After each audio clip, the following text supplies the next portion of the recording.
Эфир Абхазского телевидения продолжается, и вы смотрите информационный выпуск Амшикшара. Здравствуйте. Сегодня в выпуске. Депутаты Народного собрания приняли республиканский бюджет на 2024 год. Состоялось последнее в этом году заседание сессии парламента.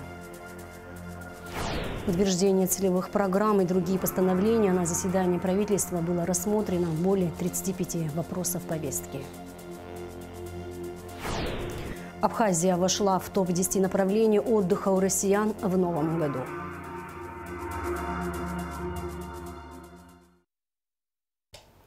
Указом президента Абхазии Аслана Абжаня первый вице-премьер Джансух Нанба назначен министром энергетики. Указ подписан 29 декабря. Президент Российской Федерации Владимир Путин направил поздравления президенту Абхазии с наступающим Новым годом. Владимир Путин подчеркнул, что союзнические отношения между Россией и Абхазией находятся на высоком уровне. Это в полной мере подтвердила Октябрьская встреча в Сочи. Президент России выразил уверенность, что совместными усилиями конструктивное плодотворное сотрудничество в различных сферах будет наращиваться, а взаимодействие в интересах обеспечения региональной безопасности укрепляться. Депутаты парламента утвердили республиканский бюджет на 2024 год. Также утверждена смета расходов Национального банка.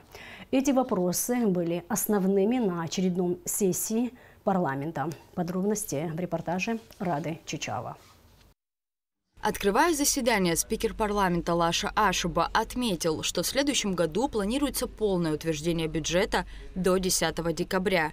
Сегодня же депутаты парламента приняли во втором окончательном чтении законопроект о республиканском бюджете на 2024 год. За проголосовали все 25 присутствовавших депутатов. По доходам бюджет составил 15 миллиардов 526 миллионов рублей. По расходам – 16 миллиардов 273 миллиона рублей.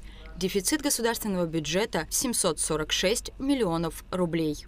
Республиканского уровня на 2024 год еще претерпел изменения в части увеличения на 500 миллионов рублей доходов от использования государственного имущества. В данном случае преимущественно это доходы от приватизации государственного имущества. Если говорить как показатель, 500 миллионов рублей, несомненно, это немало, но это как бы, вот мы об этом говорили, обсуждали, это, наверное, получается по объему как программа целая приватизации. Очень надеемся, что эти доходы в течение 2024 года поступят, ну и, соответственно, будут направлены на те цели, которые определены в дополнительных расходах. Доходы выросли на 1 миллиард 165 миллионов 800 тысяч рублей. Вместе с тем в таблице у вас, уважаемые депутаты, есть и распределение доходов, то есть как и доходы выросли, так и, соответственно, расходы выросли. Они перед вами находятся, основные позиции направляются на отдельные этапы развития, в том числе и объектов социально-культурной сферы, в частности, ремонтно-восстановительных работ по отдельным объектам. Характерно отметить, что бюджет был представлен республиканский с дефицитом 1,2 миллиарда рублей путем сейчас дополнительных внесений определенных параметров.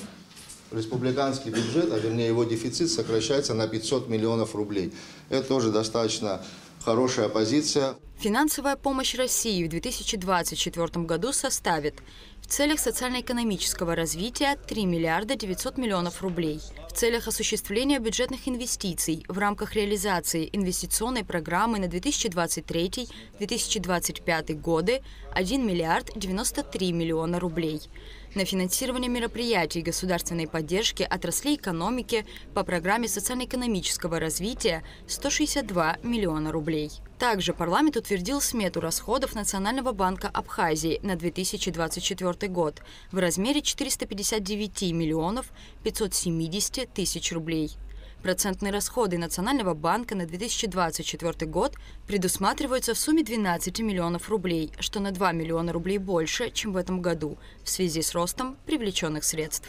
В следующем году у нас расходы увеличиваются в основном на 3 направлениях. Первое направление – это расходы по организации налично-денежного обращения. На самом деле мы заложили большую цифру, 40 миллионов рублей, но речь идет о том, что в следующем году Банк Абхазии будет имитировать золотую монету Абскалион. Увеличиваются расходы по следующей статье налоги в бюджет России. Почему? Как кажется, что это расходы и плохо, но на самом деле это для банка хорошо. Связано это с тем, что в Российской Федерации значительно увеличилась учетная ставка, проценты, которые начисляются на остатки наших средств в ВТБ, и с этих доходов Банк Абхазии выплачивает 20%. То есть у нас удерживается 20% с доходов, заработанных на территории России. Парламент также принял постановление об определении аудиторской организации для проведения внешнего аудита Национального банка Республики Абхазия. Аудиторской организацией станет российская компания, у которой уже есть опыт работы с Банком Абхазии. Стоимость услуг – 1 миллион 800 тысяч рублей с учетом накладных расходов. Далее депутаты парламента утвердили бюджет аппарата уполномоченного по правам человека в Республике Абхазия на 2024 год. Бюджетная смета аппарата составит 9 миллионов 508 тысяч рублей. Рада Чачава, Эльдар Дамиров, Абхазское телевидение. Премьер-министр Абхазии Александр Ангваб и председатель российского правительства Михаил Мишустин обменялись поздравлениями с Новым годом. С удовлетворением отмечаем поступательное развитие абхазо-российских отношений в уходящем году и подтверждаем свою нацеленность на дальнейшее плодотворное взаимодействие в духе союзничества и стратегического партнерства между Республикой Абхазия и Российской Федерацией, говорится в поздравительном адресе Александра Ангваб. Михаил Мишустин также отметил успешное развитие дружественных и партнерских отношений России и Абхазии. Глава российского правительства выразил убеждение, что активная работа по правительственной линии будет способствовать продвижению перспективных совместных инициатив, укреплению национальных экономик и повышению благосостояния граждан. Братский союз между Республикой Абхазия и Российской Федерацией ревизии и манипуляциям западных НПО не поддается, заявил руководитель администрации президента Абессалом Кварча, комментируя позицию Государственного департамента США о решении Народного собрания Абхазии относительно ратификации соглашения о передаче в собственность России госдачи Пицунда. С начала 2022 года Государственный департамент США через механизмы USAID и UNDP, а также грузинские офисы международных НПО финансировал кампании в нашей стране, целью которых было создание информационных и общественно-политических условий для провала ратификации, хаотизации нашего общества и, наконец, нарушения межгосударственных и духовно-нравственных связей между Абхазией и Россией. Указанные попытки полностью провалились. Стратегия коллективного Запада и Грузии, которую именуют вовлечение без признания, также бесперспективна. Мы не допустим ее реализации на нашей территории. Мы не приемлем факты вмешательства коллективного Запада в дела нашего суверенного государства, попытки повлиять на выработку и принятие решений в сфере внешней и внутренней политики, говорится в заявлении Абессалома Кварча. Деятельность НПО в нашей стране будет гармонизирована и с нашими национальными интересами.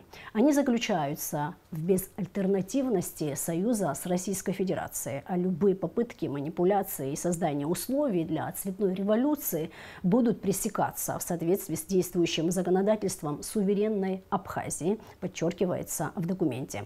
Активность внешнеполитического ведомства США предлагаем сконцентрировать на убеждении грузинской стороны в необходимости подписания с Республикой Абхазия взаимообязывающего соглашения о неприменении силы ради сохранения мира и стабильности в нашем регионе, отметил руководитель администрации президента. Не видим никакого повода для беспокойства и необоснованной критики и выпадов в адрес депутатов парламента, говорится в заявлении президиума политической партии Амцахара. В социальных сетях и других информационных ресурсах продолжается критика и оскорбления в адрес депутатов парламента, которые в неочередной сессии, прошедшей 27 декабря, ратифицировали соглашение о передаче России объекта на территории Абхазии госдачи Пицунда и порядке его использования. Принятию соглашения предшествовала большая и кропотливая работа, итогом которой стало внесение изменений в Гражданский кодекс и закон о международных договорах, в том числе запрет на передачу третьим лицам объектов, земельных участков и участков акватории моря, построенных зданий и сооружений в период действия соглашения. В закон была добавлена норма, согласно которой международный договор может быть прекращена путем денонсации, если его выполнение наносит ущерб суверенитету, угрожает безопасности либо противоречит публичному порядку Абхазии, подчеркивается в заявлении. В Амцахара убеждены, что в Абхазии нет ни патриотов, тем более среди депутатов парламента. Мы видим их работу, где решение различных вопросов опирается исключительно на юридические нормы и законодательство страны, подчеркивается в заявлении Президиума партии. За рождение первого, второго и третьего ребенка государство будет выплачивать 100 тысяч рублей. Кабинет министров внес изменения в межведомственную целевую программу развития демографии на следующий год. На 50 миллионов рублей в следующем году увеличится и целевая программа развития сельского хозяйства. На последнем в этом году заседании Кабинета министров было рассмотрено более 35 вопросов. О самых значимых из них расскажет Гугут Савардани. В начале заседания Кабмин принял проект постановления о предоставлении президенту Республики Абхазия предложения о заключении протокола о внесении изменений в соглашение между Абхазией и Россией о содействии реализации государственной программы социально-экономического развития Абхазии на 2022-2025 годы. Документ предусматривает утверждение предельных значений размера заработной платы отдельных категорий работников бюджетных учреждений на 2024 год, предельных значений численности работников по каждой основной категории, а также средних заработных плат. Уважаемые коллеги, как вы знаете, в рамках государственной программы развития на 2022-2025 год были утверждены целевые значения достижения индикаторов программы. И, соответственно, в рамках межправ соглашения о софинансировании российской стороной ряда мероприятий предлагается утвердить данные показатели для того, чтобы у Министерства финансов были, соответственно, основания обеспечивать исполнение указанных обязательств. Кабинет министров утвердил лесосечный фонд и объем лесовосстановительных работ в лесах Абхазии на 2024 год. Премьер-министр Александр Анкваб подчеркнул, что восстановлению леса и, конечно, лесоохране нужно уделять большое внимание. Мы же, Лев Константинович, видели, когда загорелись леса между селом Адхара и Хват, и куда огонь пришел. Чудом спасли 2 села. Если тогда в ущелье ушел бы огонь, все, на этом все закончилось. Нет официально утверждено, что вот этот маршрут официально открыт. Любое передвижение туристов некими, так скажем, сопровождающими, мы с этим боролись и боремся, МВД в курсе, вот я, Руси здесь присутствует, мы неоднократно говорили, это все делается самого. Это бутылка, вот, помните, 3 года тому назад снимали авиацию, сюда прилетал Б-200, тушили нас, леса, Россия поддерживала нас. Все это происходило от брошенных бутылок, от всего то, что Александр Золотинский только что говорил. Это вот все вызывает негативное явление. И в будущем, я не знаю, какие там возможности, какой там бюджет, но Вертолет надо учесть. Кабмин увеличил стоимость бланков, выдаваемых Министерством юстиции и органами Министерства внутренних дел Абхазии. Стоимость бланков свидетельств, выдаваемых в ЗАГСе, ранее не превышала 120 рублей. Стоимость бланка свидетельства о заключении брака увеличили до 1000 рублей. Свидетельство о расторжении брака будет стоить 2500 рублей. Свидетельство о перемене фамилии, имени, отчества, национальности – 1000 рублей. Стоимость бланка паспорта гражданина Республики Абхазия увеличилась с 500 рублей до 1000. Данные средства предполагается зачислять в размере 100% в доход Республики Абхазия. Данные ведомства финансируются за счет средств именно республиканского бюджета. И стоимость бланков, за стоимость бланков доходы также будут зачисляться в доход Республики Абхазия через кредитные учреждения. То есть мы давно уже уходим от практики, когда средства берутся на местах. Нужно оплатить госпошлину и прийти с квитанцией об уплате госпошлины. Кабинет министров принял постановление о распределении и использовании средств, получаемых в результате проведения Госуправлением по строительству и жилищно-коммунальному хозяйству государственной экспертизы проектно-сметной документации. Предполагается распределение средств, поступаемых за оказываемые услуги на спецсчет. Вот 40% будет поступать в доход республиканского бюджета. То есть с 10% доходов 40% будет направлено в доход Республики Абхазия. Значит, также этот проект был инициирован Министерством финансов Республики Абхазия, направлен на пополнение бюджета. Кабмин утвердил ведомственную краткосрочную целевую программу развития сельского хозяйства на 2024 год. На ее реализацию предусматривается 150 миллионов рублей из республиканского бюджета. До этого объем финансирования составлял 100 миллионов рублей. Средства будут направлены на развитие животноводства, рыбной отрасли, приобретение средств защиты растений и сельскохозяйственных культур от вредителей и болезней.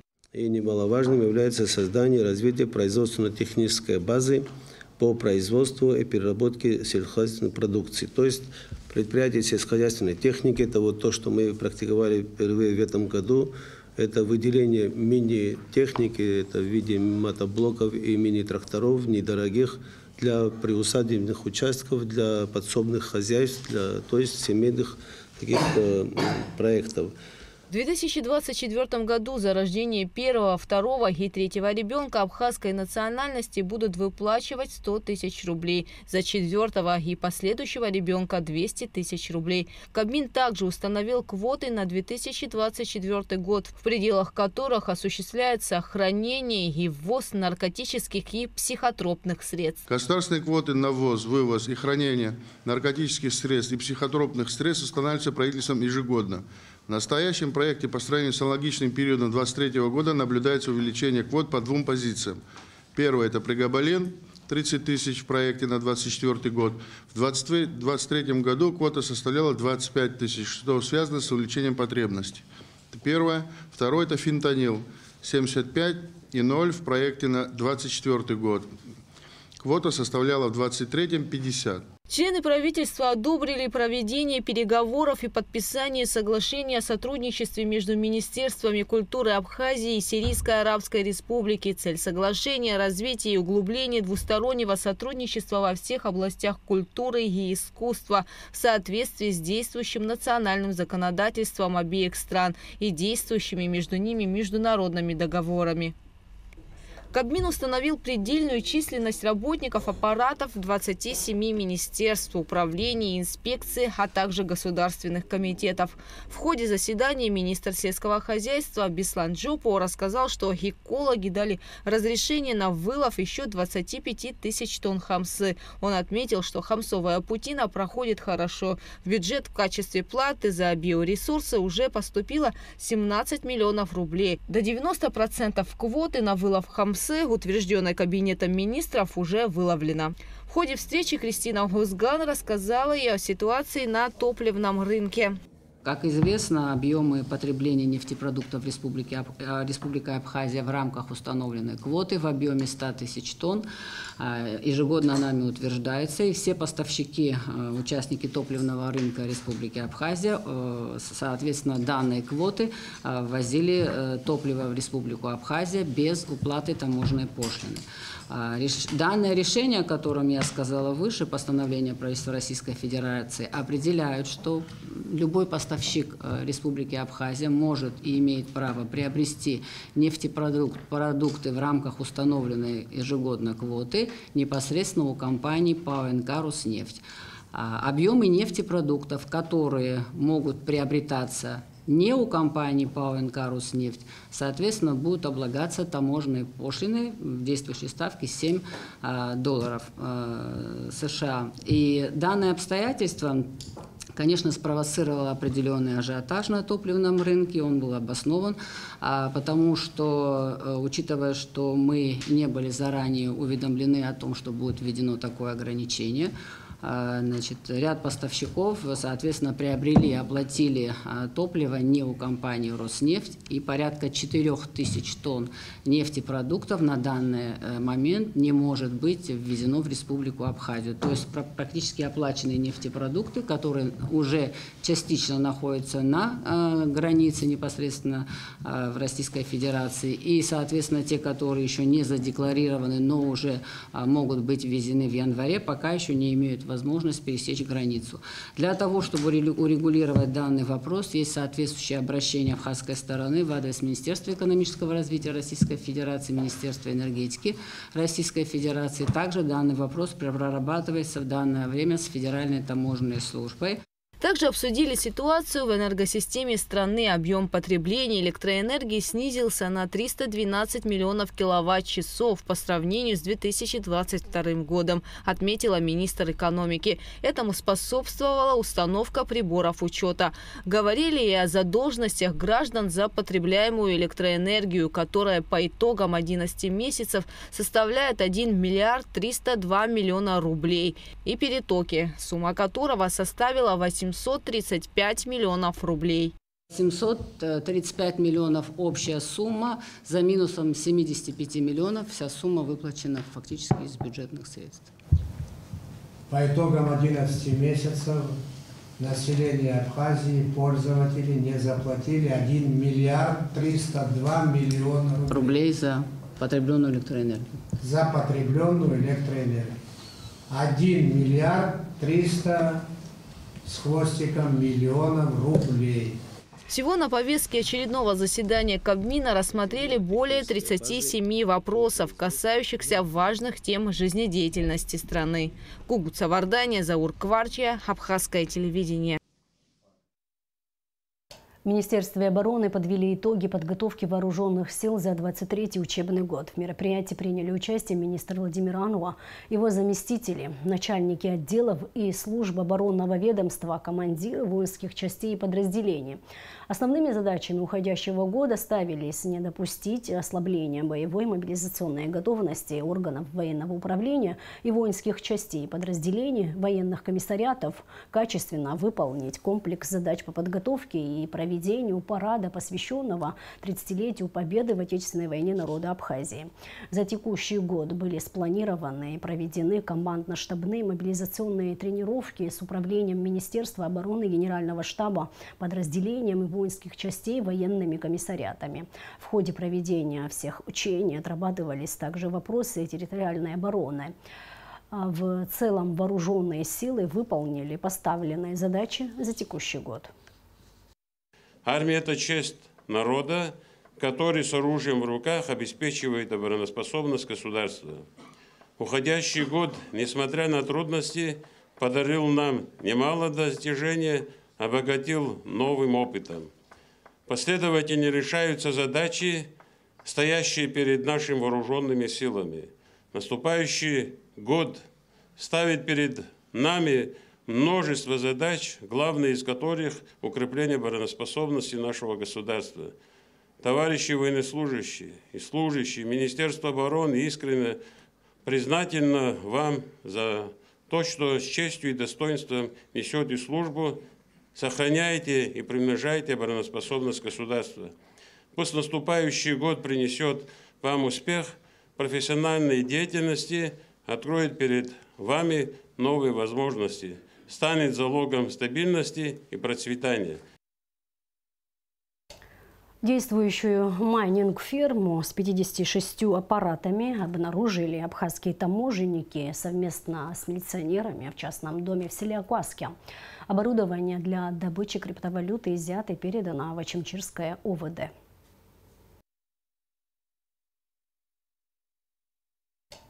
Рекордные показатели туристического потока ожидаются в новогодние праздники. Приедут более 10 тысяч человек. Об этом сообщил представитель крупнейшего российского туроператора «Библиоглобус», который в сезон привез наибольшее количество туристов. Как сообщает Минтуризма Абхазии, республика вошла в топ-10 направлений отдыха у россиян в новом году.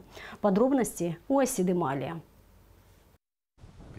На носу Новый год, предпраздничный ажиотаж на пике, на дворе солнышко и плюс 10. Многие ждут сюрприза от погоды, снежных выходных, а вот туристы, наоборот, убегают слякоти и морозов, желают насладиться субтропическим климатом. Потому ежегодно бронирование туров в Абхазию происходит заблаговременно, в основном с ноября. В Министерстве по туризму сообщают, что по предварительным данным заезд будет рекордным.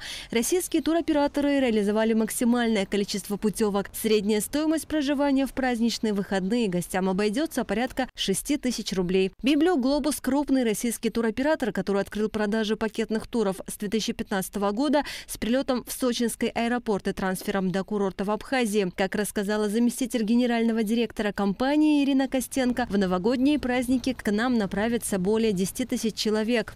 С каждым годом интерес к Абхазии только возрастает, в том числе и поездки в зимнее время года, а особенно в Новый год, новогодние рождественские каникулы. В эти праздники мы планируем отправить в Абхазию более 10 тысяч человек. Наиболее востребован у туристов регион Гагра.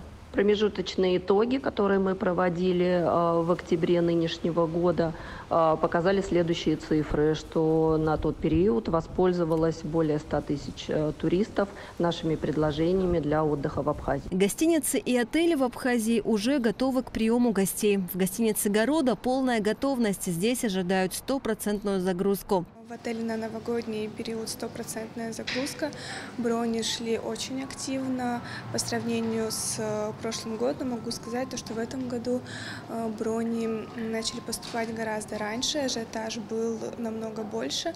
Если судить по прошлому году, мы заполнились, можно сказать, по факту, уже ближе к праздникам. А в этом году ажиотаж был, спрос был выше, и, наверное, даже уже начиная с середины ноября у нас активно шли бронирования. По словам Дианы Тарнава, концепция работы отелей «Города» выстроена на принципах высокого уровня обслуживания. В 6-этажном отеле 51 номер. 30 и 31 декабря заезд гостей ожидает одна из крупных столичных гостиниц «Интерсухум». В эти новогодние праздники туробъект, располагающий 162 номерами, будет заполнен на 70%. Заезд у нас будет, скорее всего, 30-31, эти 2 дня. И они будут до 5-го, кто 4-го, до 5-го числа. Тихо-тихо тоже не улучшаем. Вот мы бассейн построили. Банкет у нас хороший будет, там будут шоу-группы, певцы. И, наверное, они программу смотрят, да. И погода хорошая. Там у них зима, у нас почти лето. Погода хорошая. Увеличивать возможности и опции для комфортного отдыха крайне важно. Этим принципом следует в гостинице, рассказал директор Сосу Каджая. Наряду с подогреваемым бассейном обновлен каждый номер. Ковролин, мебель, белье – все новое. Бонус новогоднего тура – развлекательная программа в новогоднюю ночь. В Абхазии я уже сбился со счету. Люблю Абхазию. Новый год первый раз буду встречать в Абхазии. Пригласили на банкет вот сюда, в Интерсухум. Посмотрим. Обещают феерическую шоу-программу. У меня цель отдохнуть в полной мере, насладиться природой. Вот. А в Абхазии это в достатке, и природа, и кухня хорошая. И, в общем, все, что нужно туристу все, в принципе, можно найти. И море, и горы, у кого какие есть потребности. По информации Минтуризма, средняя стоимость тура для двоих с авиаперелетом на 7 ночей составляет на данный момент 80 тысяч рублей. Вместе с тем продолжаются активные бронирования по таким объектам, как Черноморская жемчужина, Гранд-отель Абхазия, Магнолия, Солнечный берег, Парадайз-Бич, Сосновый Бор, Вилла Сова и другие. Асида Амалия, Михаил Братухин, Нарсоу Цулукия, Абхазское телевидение. МВД Абхазии призывает водителей к особой бдительности в преддверии новогодних праздников и напоминают о недопустимости вождения в нетрезвом состоянии. Товарищ министр, личный состав управления ГАИ совместно с оперативным составом Гудаутского РОВД проводит рейдовое мероприятие. Докладывает полковник Тракс.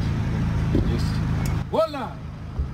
В соответствии с приказом министра внутренних дел Роберта Кьют в республике проводятся усиленные рейдовые профилактические мероприятия, направленные на выявление лиц, управляющих транспортными средствами в нетрезвом состоянии, а также направленные на снижение аварийности на дорогах. Ежедневно сотрудники госавтоинспекции патрулируют дороги городов и районов, ведут активную работу на стационарных постах дорожно-постовой службы. 28 декабря рейдовые мероприятия проходили по всей республике. Особое внимание сотрудники уделили районам, где наблюдается наиболее загруженное движение по трассе Гагарскому и Гудаутскому. На посту Бамбора в Гудаутском районе рейдовое профилактическое мероприятие проходило под личным контролем министра внутренних дел генерал-майора милиции Роберта Кьют, его заместителя, курирующего данное направление полковника милиции Беслана Чкадова. Уже несколько лет Гудаутский район остается лидером по числу ДТП на дорогах. Большой поток машин проходит и через КПМ Мюссера. Особое внимание правоохранители уделяют водителям, управляющим автотранспортным средством в состоянии алкогольного либо наркотического опьянения. Сотрудники напоминают о недопустимости вождения автомобилем в нетрезвом состоянии, призывают к особой бдительности водителей ввиду приближения новогодних праздников. Уважаемые граждане, совсем скоро новогодние праздники. Управление Государственной автомобильной инспекции Министерства внутренних дел Республики Абхазия убедительно просит всех автолюбителей не пренебрегать правилами дорожного движения Республики Абхазия и не садиться за руль в нетрезвом состоянии. Нас всех ждут дома родные. По итогам рейдовых профилактических мероприятий составлено 234 административных протокола о дорожно-транспортных правонарушениях. Выявлено 7 водителей, пребывавших за рулем в нетрезвом состоянии. Все они лишены права управления транспортным средством на срок 6 месяцев и подвергнуты административному штрафу в 30 тысяч рублей. Усиленные рейды без выходных и отгулов на время новогодних праздников сотрудники милиции продолжат далее, работая в ежедневном режиме. А сейчас прогноз погоды. По сообщению Гидрометцентра, 30 и 31 декабря на территории Абхазии ожидается переменная облачность без осадков. Температура воздуха ночью +1,6, днем +8,13. Температура Москвы, воды +12 градусов.